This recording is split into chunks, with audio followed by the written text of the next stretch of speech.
Big play, big play. A1. Throw me on ESPN, I'm today's big play. Throw me on Fox Sports, I'm today's big play. You can catch me on the news as today's big play. Big play, big play, big play, big play. What's good, everybody? What's good? What's good? How you feeling? A1 Feather Sports, Chris Tipmore here, just with a little rapid recap, man, of tonight's game between the Atlanta Hawks and the Memphis Grizzlies. Oh boy, this is one of those games, honestly, that it makes me feel similar to like the Denver game. Bottle this up, burn the film and just move on from it. It was just all around dismal display, for the Hawks. Even though I do give them credit for the second half, it's just at the end of the day, that first half was just bad, coming into the game. I know Memphis, they were coming in off of a big victory Thursday against Golden State to where they hit 27 3-pointers, limited the Warriors, in every aspect of the game. They were coming in riding high, and the Hawks, of course, just had lost an overtime game in San Antonio, a game that I know they feel like they should have won. I feel like they should have won it. Missed free throws, couple of bad possessions, few bad decisions down the stretch.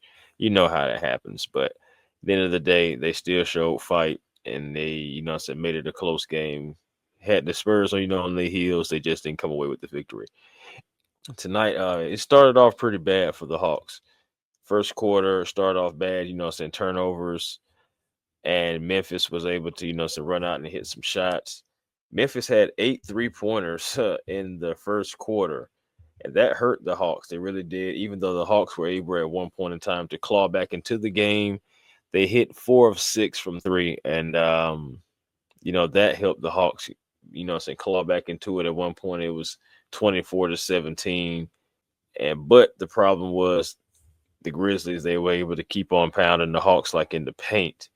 By the 10-minute mark of the second quarter, Memphis had already had 8 points in the paint compared to the Hawks only 8 points.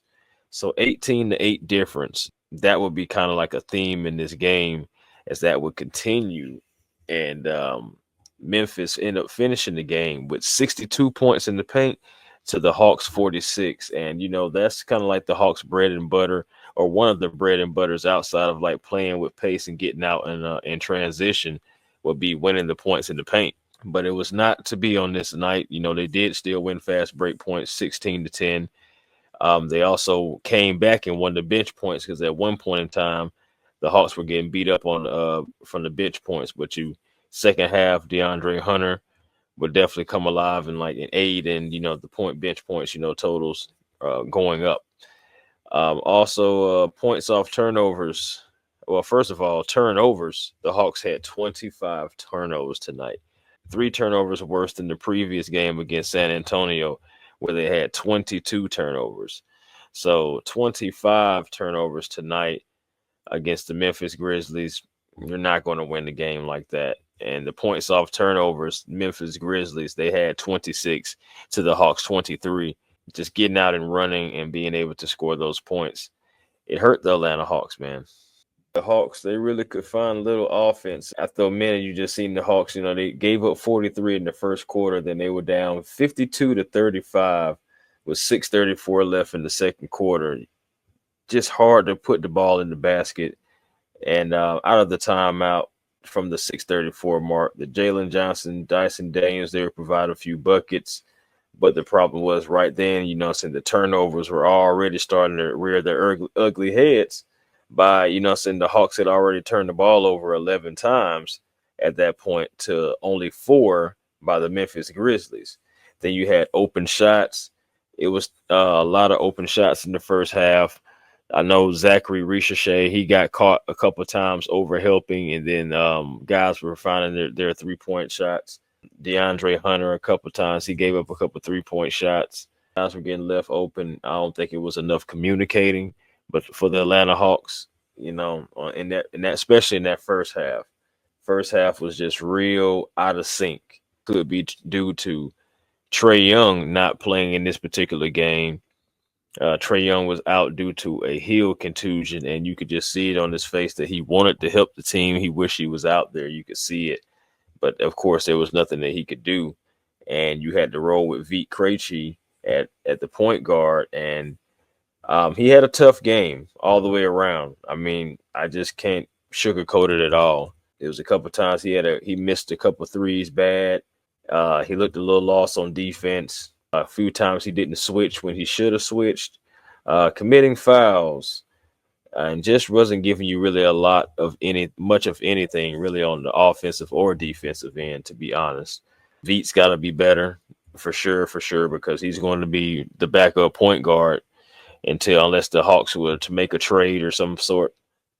He is the front runner for the backup point guard position, even though Keaton Wallace was there tonight, but I know he even had 3-4 turnovers himself. He's still serviceable. He was very instrumental against that win in Boston. So when Trae Young was out that game, it's going to be up and downs with that position. Some being behind Trae. Memphis had 7 guys to shoot over 50% tonight. Yes, 7 guys. Yeah, they had 7 guys in double figures as well. Just a quick rundown on the stats for our Atlanta Hawks. For Zachary Ricochet, I enjoyed him being aggressive. I did. I enjoyed the run that he did get. He's still trying to find that shot, of course, being 1 of 3 from 3, 33%. He was still 3 of 7 from the field, 42%. He went to the foul line a couple of times as well. I was encouraged to see that. Ended with 10 points. He's still growing. And again, I like I said in my last video, I wouldn't give up on Zachary Ricochet just yet. He's going to have growing pains, but I believe he's going to eventually come around this season right here. Jalen Johnson. Jalen Johnson was only 4 of 12 tonight. 1 of 3 from 3. He did hit his foul shots. From the free throw line. He was 4 of 5, 80%. 13 points is what he finished with, but he also had 11 rebounds, 10 of those being on the defensive end. 8 assists, so he flirted with a triple-double as well.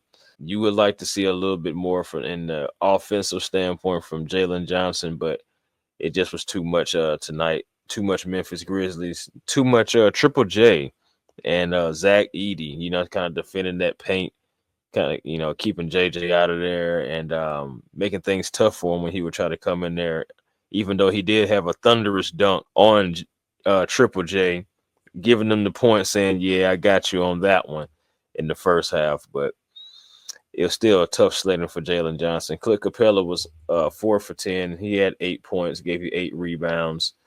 But his minutes was really restricted tonight. It was 18 minutes is the only thing he played. And of course, with Larry Nance giving you more versatility, Larry Nance was the one that really finished the game. He did not build off of, his performance against the San Antonio Spurs, because he was 2 of 8, 1 of 6 from 3, being 25% from the field, 16% from 3. Finished with 7 points, even though he did still give you 10 rebounds, 9 of them being on the defensive end, and still gave you 4 assists, 1 steal, 3 blocks, but also had 4 turnovers in his own right. The guy that had the most turnovers is who I'm coming up to next, and that is Dyson Daniels. He had 5. He did have 15 points, but he got you 6 steals, getting back to that great barrier thief that he is, and gave you 6 assists, 3 rebounds, 3 of 5 from 3, and 6 of 9 from the field. So turnovers, yeah, he had the most of them, but he also was the most efficient as far as like starters go.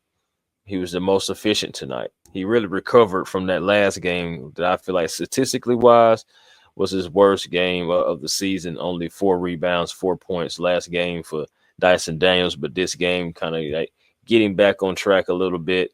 Like I said, 15 points, 6 of 9 from the field, 3 of 5 from 3. You take that along with those 6 steals, and you run like hell with that. Vit Krejci, 19 minutes being the starter tonight, 2 of 4, I mean, which is 50% field, it was a time where he gave you nothing. He did only hit one of his three threes for 33%. Finished with 7 points. So hit both his foul shots as well too. So 3 assists for him. Too bad he had 5 fouls. He did get himself in a bit of foul trouble, quite often in this game, which was quite unfortunate as well because I mean he at the end of the day he still was 50% from the field. He's coming. He's gonna have to come around. We're gonna have to. He's a utility player, and he's being asked to be kind of like more of a factor in the offense and on the defensive end. Especially with these injuries coming up, especially with Kobe Buffkin being lost for the season, it's just going to happen. Keaton Wallace, he played more minutes than Veet, of course, and he had similar numbers to Veet. They had almost identical numbers. Because he was 2 of 4, 50%, 1 of 3 from the 3-point line as well. He ended with 5 points. He didn't have any fouls, but he did have 3 turnovers, which is 1 more than Veet.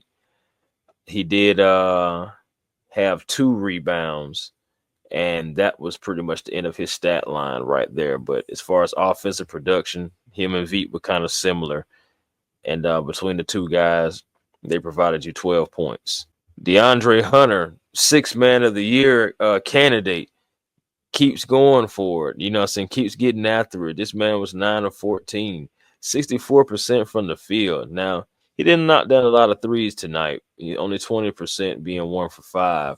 But he did hit all his foul shots tonight. Still gave you 26 points off the bench. DeAndre Hunter was definitely like the brightest spot of this game for the Atlanta Hawks. Bogdanovich, you would definitely want to see more out of him because he gave you 2 of 5 and he was 1 of 4 from 3. And he's pretty much like DeAndre Hunter's running mate when it comes to coming off the bench and give you that veteran offense off the bench, but he ended with 7 points. And you definitely would, you would like more from him. And I know even Dominique Wilkins said the same thing as well. You got a chance to see David Roddy for the first time since the Hawks were healthy or full strength, which was back in November 18th to be exact. And he was 2 of 3, gave you 50% from the 3-point line as well, 5 points. Garrison Matthews, Gary Bird had made his appearance as well as Dominic Barlow, and both of those guys gave you points. Gary Matthews with 6. And Barlow with 3, hitting a 3-pointer, and that actually looked like he knew what he was doing when he did it. So that was encouraging as well. But ultimately, the Hawks fall to the Memphis Grizzlies, almost giving up 130 points, which would have been the 4th time in their last 7 games. So, I mean, they did miss that mark, but it's still the Hawks have got to find a way to get guys off the 3-point line, cut down on those threes because 16 threes a game. Tonight, the Grizzlies had 18, and this is yet another game that the Hawks have given up 16 threes or more, and their record now is 6-7 when they do that. So definitely got to figure out a way to stay with each other's man, communicate, rotate, switch, and keep guys from shooting these threes and knocking down these 3-pointers on you. And you still got to figure out a way, even in your own right, to be able to knock down a few more threes, on a consistent basis. Even though tonight wasn't terrible, it was still only 36% because you went 14 for 38 as a team. Guys, like I said, rapid recap. Just wanted to get this in real quick. Want to get a little bit more in depth into it, but duty calls. I have to be down at Mercedes-Benz Stadium very early, in less than 5 hours from right now, from when you're listening to this. So until next time, y'all, peace and blessings to you. I will be back for recapping the Atlanta Hawks and Minnesota Timberwolves game live from State Farm Arena. Check that out a couple of days before Christmas too, man. Happy holidays to y'all, man. Stay safe out there. Peace and blessings to you.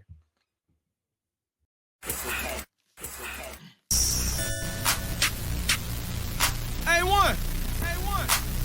Yeah, truly. Cooler and I'm flyer too. Jam.